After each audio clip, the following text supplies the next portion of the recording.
नमस्कार दोस्तों, मैं देवेंद्र सिंह यादव हमारे official YouTube channel frequency classes पर आपका स्वागत करता हूं। हम इस चैनल के माध्यम से आपको जीके और अन्य सब्जेक्ट की जानकारी आप लोगों को देते हैं। आज हम जीके में संविधान के ऊपर, राष्ट्रपति के ऊपर दोस्तों आपसे डिस्कशन करेंगे। तो हमारा आज का टॉपिक होगा भारत में संविधान के राष्ट्रपति। ठीक है दोस्तों, तो हमारे राष्ट्रपति के ऊपर हम लोग आज डिस्कशन करेंगे। दोस्तों, राष्ट्रपति के बारे में संपूर्ण जानकारी, उनकी रिलेटेड शक्तियां और उनके निर्वाचन से जुड़ी हुई सारी बातें हम लोग आपसे इस लेक्चर में करेंगे। और आई होप पूरे लेक्चर को आप देखिएगा, आपको जितने भी आपके अभी तक के डाउट है राष्ट्रपति को लेकर वो सारे क्लियर हो जाएंगे। तो दोस्तों, राष्ट्रपति को शुरू करने से पहले हम लोग आपसे कुछ चर्चा करते हैं।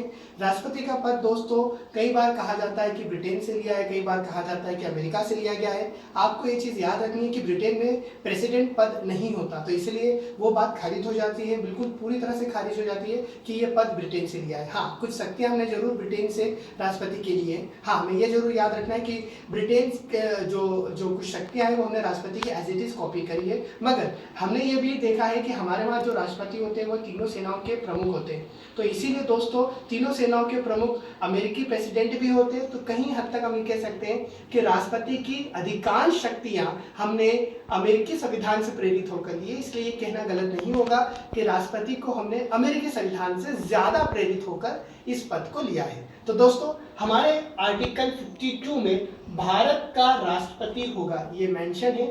हमारे आर्टिकल 52 में भारत के राष्ट्रपति के पद की व्याख्या की गई है, ये आपको याद रखना है। 53 आर्टिकल 53 अनुच्छेद 53 में संघ की संपूर्ण कार्यपालिका शक्ति राष्ट्रपति में निहित होगी। मतलब संघ की कार्यवाही जितनी भी होती है वो सारी शक्तियां किसके पास प्रोवाइड होगी, किसको रहेगी, राष्ट्रपति जी को। तो दोस्तों आपको याद रखना है कि कार्यपालिका शक्ति, विधायिक और न्यायिक शक्ति में राष्ट्रपति के आप लोगों से डिस्कस करूंगा आगे के लेक्चर्स में, या हो सकता है इसी लेक्चर्स में हमें मौका मिल जाए। पर फिलहाल आपको याद रखना है कि संघ की कार्यपालिका शक्ति प्रधानमंत्री में निहित नहीं होती, ये निहित होती है दोस्तों राष्ट्रपति में। तो आपको ये बात याद रखनी है। दोस्तों आर्टिकल 54 अगले आर्टिकल 54 में लिखा है राष्ट्रपति का निर्वाचन एक निर्वाचन मंडल के द्वारा होगा। मतलब राष्ट्रपति का जो निर्वाचन है, जो इलेक्शन है, उसके लिए एक इलेक्शन मंडल होगा, मतलब एक इलेक्शन कमेटी होगी। अब इस निर्वाचन मंडल में दोस्तों कौन कौन भाग लेंगे वो आप ध्यान देंगे। पहला एमपी मतलब मेंबर ऑफ पार्लियामेंट, हमारे सदन के दोनों सदनों के निर्वाचित सदस्य। ध्यान सुनिएगा दोस्तों, हमारे संसद के दोनों सदनों के निर्वाचित सदस्य, मतलब राज्यसभा के भी निर्वाचित सदस्य और लोकसभा के भी निर्वाचित सदस्य। इनमें वो सदस्य निर्वाचन में भाग नहीं लेंगे जो राष्ट्रपति के द्वारा मनोनीत किए जाते हैं। जैसे राज्यसभा के 12 मेंबर और लोकसभा के 2 मेंबर ये मनोनीत होते हैं, तो राज्य के मतलब राष्ट्रपति के निर्वाचन मंडल का भाग नहीं होंगे। इसके अलावा दूसरा पॉइंट आपको लिखना है, सभी राज्यों के जो निर्वाचित विधायक हैं वो भी निर्वाचन मंडल का भाग होंगे। सभी राज्यों के निर्वाचित विधायक, सभी जो इलेक्टेड एमएलए हैं वो। तीसरा, केंद्र शासित प्रदेशों में वहां के विधायक पार्टिसिपेट करेंगे जिन्हें अर्ध राज्य का दर्जा है या जहां विधानसभा है। तो दोस्तों आपको याद रखना है। अब ऐसे राज्यों में दिल्ली और पुडुचेरी के साथ जुड़ चुका है जम्मू कश्मीर। तो जम्मू कश्मीर, दिल्ली और पुडुचेरी, यहाँ के जो विधायक होंगे, जो निर्वाचित विधायक होंगे, वो राष्ट्रपति के निर्वाचन मंडल का भाग होंगे। तो ये तीनों चीज आपको याद रखनी है राष्ट्रपति के निर्वाचन मंडल से रिलेटेड। आर्टिकल 55 में रहते हैं कि राष्ट्रपति का निर्वाचन अनुपातिक प्रतिनिधित्व पद्धति के अनुसार एकल संक्रमणीय गुप्त मत प्रणाली से होगा।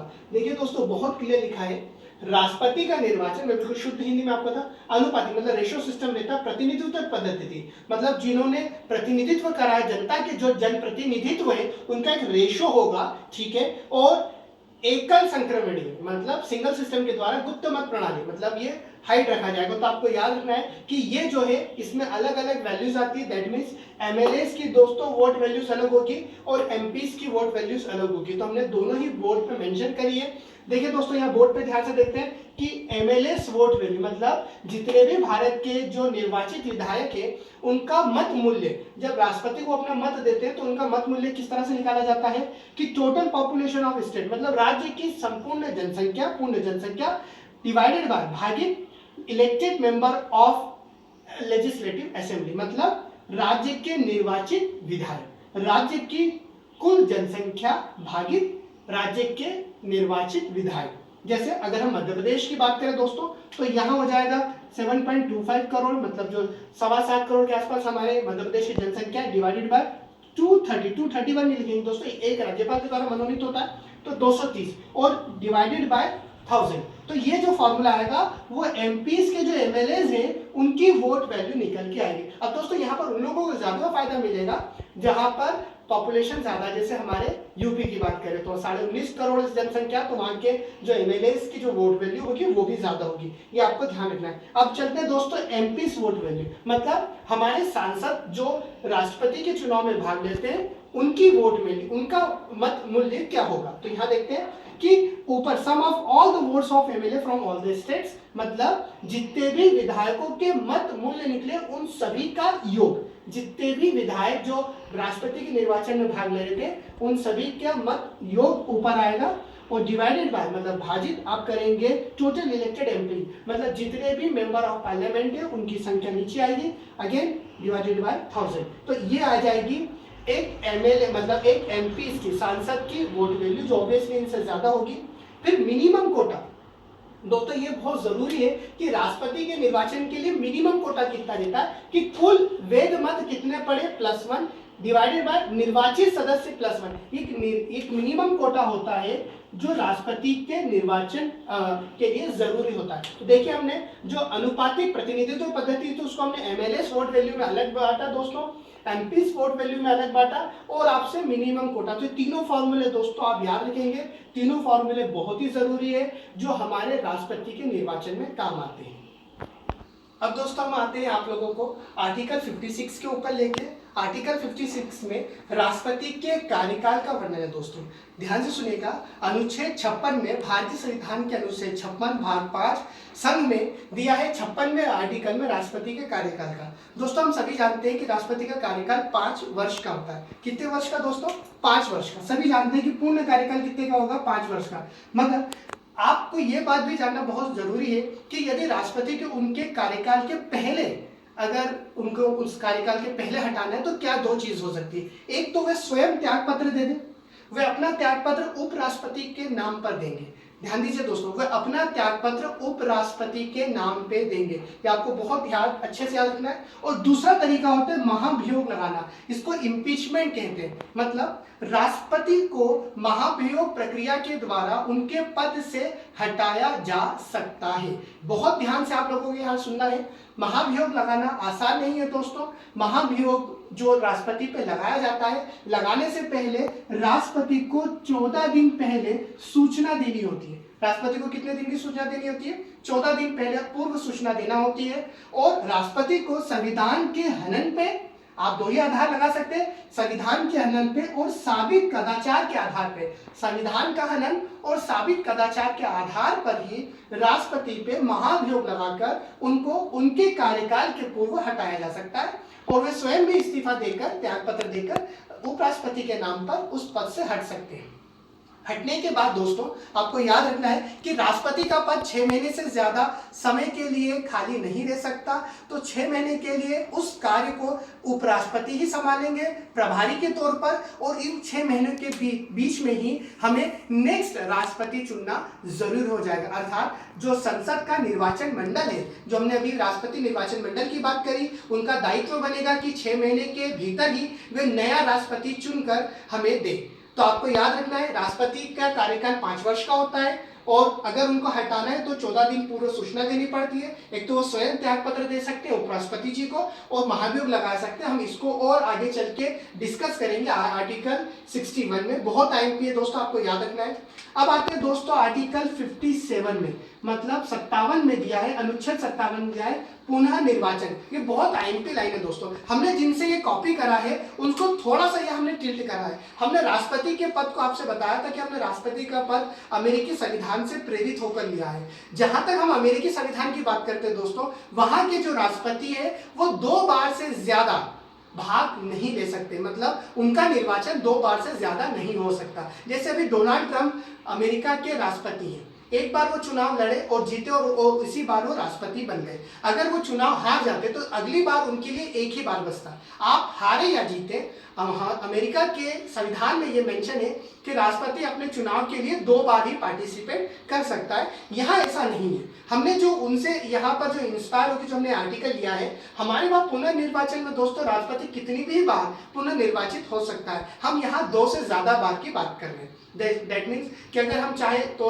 उस राष्ट्रपति को फिर अगली बार, फिर अगले 5 साल के लिए, ऐसा लगातार जब तक हम चाहे कर सकते हैं। हमारे वहाँ इस तरह का कोई रिस्ट्रिक्शन नहीं है, आपको याद रखना है। वहाँ 2 बार का है और यहाँ किसी भी तरह का कोई रिस्ट्रिक्शन नहीं है।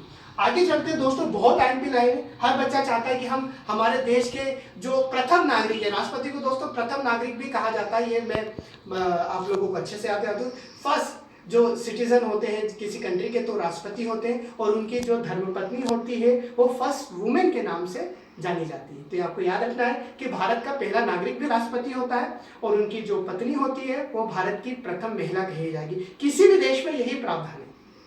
ठीक है दोस्तों, तो योग्यता देखते हैं कि आर्टिकल 58 में राष्ट्रपति बनने के लिए अगर राष्ट्रपति बनना चाहें तो क्या होना चाहिए। तो पहला दोस्तों आपको याद रखना है कि हम भारत के नागरिक हो। ये बहुत IMP है, ये जरूरी है कि व्यक्ति को क्या होना चाहिए, भारत का नागरिक होना चाहिए। दूसरा आएगा कि 35 वर्ष की आयु पूर्ण कर चुका हो। कितनी आयु पूर्ण कर चुका हो, 35 वर्ष की। मतलब राष्ट्रपति बनने के लिए आपको कम से कम 35 वर्ष का होना जरूरी है। इसके बाद मतलब 35 वर्ष पूर्ण होने के बाद आप राष्ट्रपति के लिए एलिजिबल हो सकते हैं। तीसरा दोस्तों, लोकसभा में चुनाव लड़ने के योग्य होना चाहिए। ये बहुत आईपी, चाहे वो लोकसभा का सदस्य ना भी हो चल जाए, मगर वहां के योग्य होना चाहिए। मतलब लोकसभा में चुनाव के योग्य होना चाहिए। ये लाइन बहुत IMP है।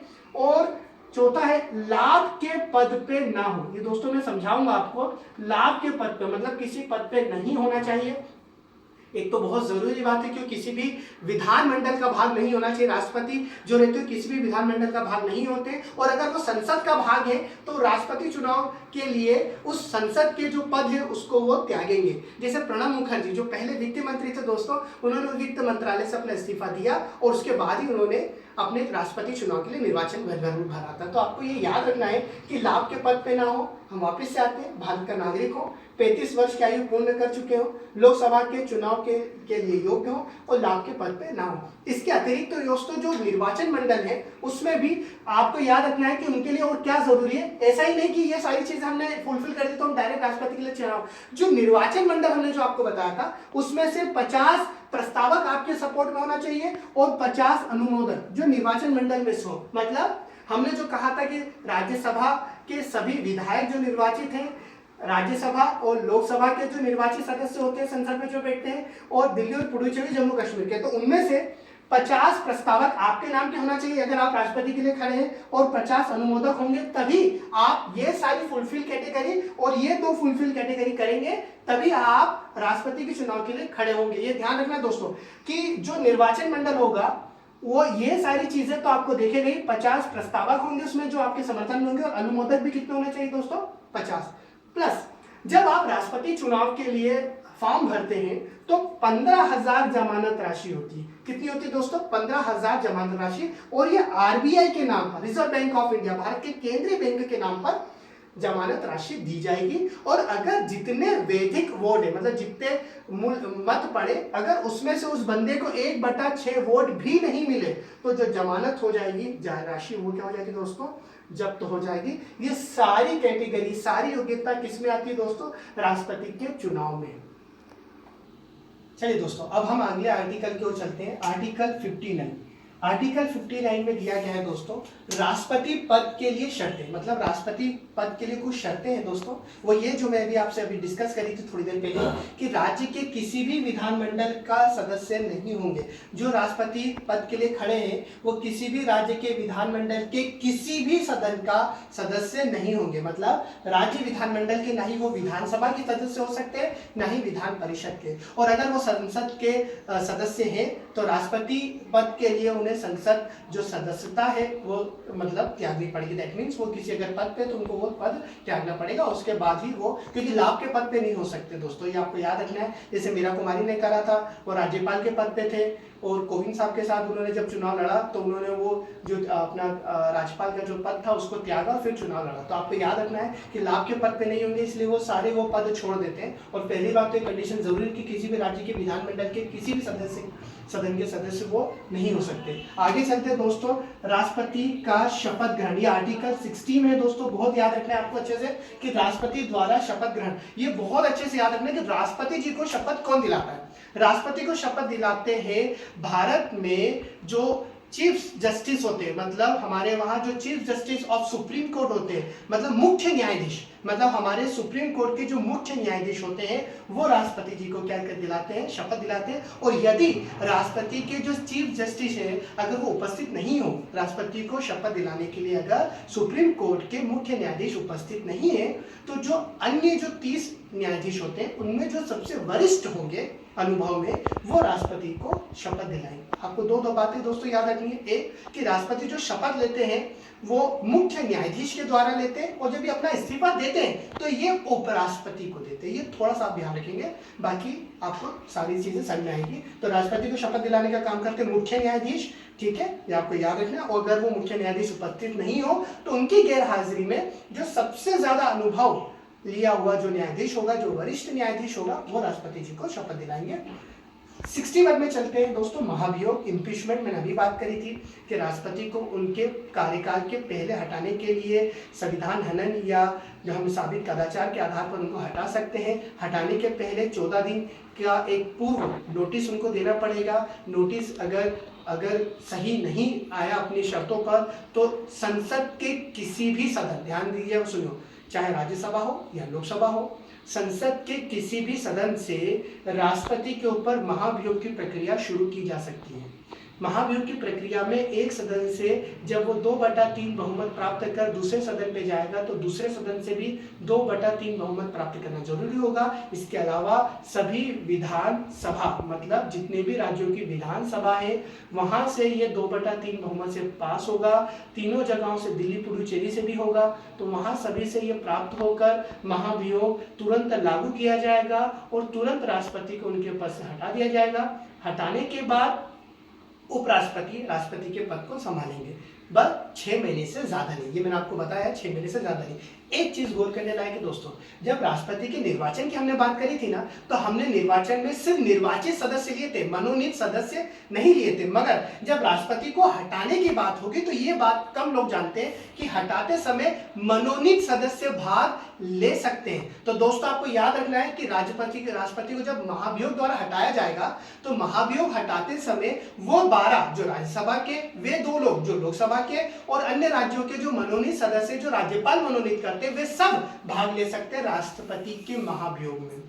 तो दोस्तों ये हमने राष्ट्रपति के बारे में आपसे आज पूरा इस लेक्चर में डिस्कशन करा। हम नेक्स्ट लेक्चर में आपको राष्ट्रपति की शक्तियों के बारे में बताएंगे। तो आपने आज के लेक्चर में देखा दोस्तों कि राष्ट्रपति के चुनाव से रिलेटेड जितनी भी जरूरी जानकारी थी हमने आप लोगों से शेयर करी। आने वाली जितनी भी परीक्षाएं होंगी, चाहे एमपीपीएससी हो, यूपीएससी हो या अन्य व्यापक की परीक्षा, उन सभी के लिए टॉपिक बड़ा एमपी था। हमारे इस यूट्यूब चैनल को सब्सक्राइब कीजिएगा, लाइक कीजिएगा और हमारे आगे के भी जो और लेक्चर्स आने वाले हैं उसके लिए बेल आइकॉन पर जरूर टिक करिएगा, जिससे आने वाले लेक्चर्स की इंफॉर्मेशन आप तक पहुंच जाए। तब तक के लिए धन्यवाद दोस्तों। मैं देवेंद्र सिंह यादव आपसे विदा लेता हूं। जय हिंद, जय भारत।